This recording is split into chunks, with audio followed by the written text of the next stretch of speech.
ούτε 2 λασποτήρες μπροστινή δική μου και ένας πλαστικός στόλος. Εγώ αυτά. Οι άλλοι να δεις τι χάσανε. Λοιπόν, να έχεις κάτι για μένα. Λοιπόν, ποιος είναι μπροστά πρώτος? Προσέχετε τη λούπα με τα νερά που θα βρείτε μπροστά σας. Χτυπάει πολύ το αυτοκίνητο. Ξέρω κοκολάκι και μετά είμαι εγώ, Γιώργο. Ωραία, ωραία. Σκούπα είμαι. Έχω αρχίσει να κατεβαίνω κι εγώ.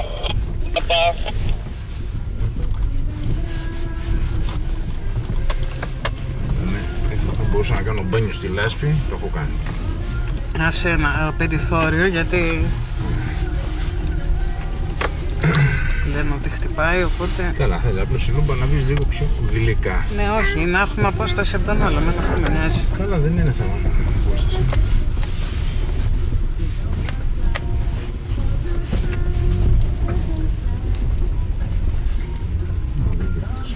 Χτυπάει και μετά τη λούπα είναι δύσκολο αναβασματάκι. Ναι, αυτό. Αλλά... μήπως να φύγουμε από την άλλη φορά. Ποτάμι και μήπως γλιστράει. Ποτάμι!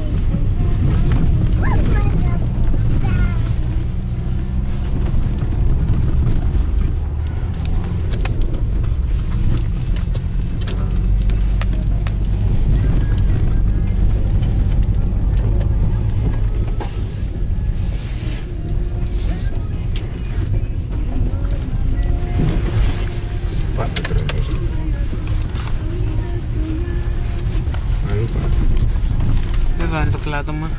Θεωρώ, όχι. Προχωράει κι άλλο.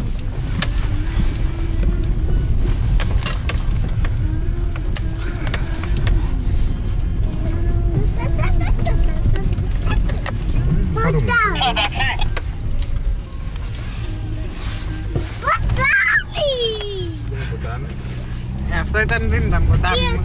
Ναι, σκούπα είμαι, μόλις πέρασα το ποτάμι.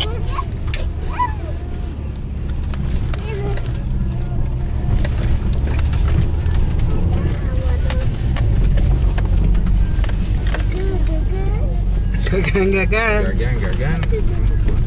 Μας έχει βγάλει την πίσω στην πίνα ο Κοκολάκης. Δεν πεινάει θανάξα. Έχει την πίσω στο σαντουιτσάκι του και είναι κύριος.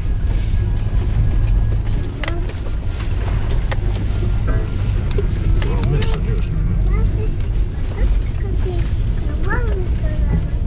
Είναι ωραία από εδώ. Από χάσει.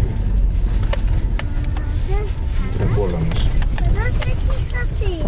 Χωρίς να είναι τίποτα extreme. Πού είναι το πλάτωμα, ρε παιδιά? Αυτό. Φύγαμε από εκεί που ήταν η Άπλα για να έρθουμε εδώ να μαζευτούμε. Καλά, είναι άρρωστος.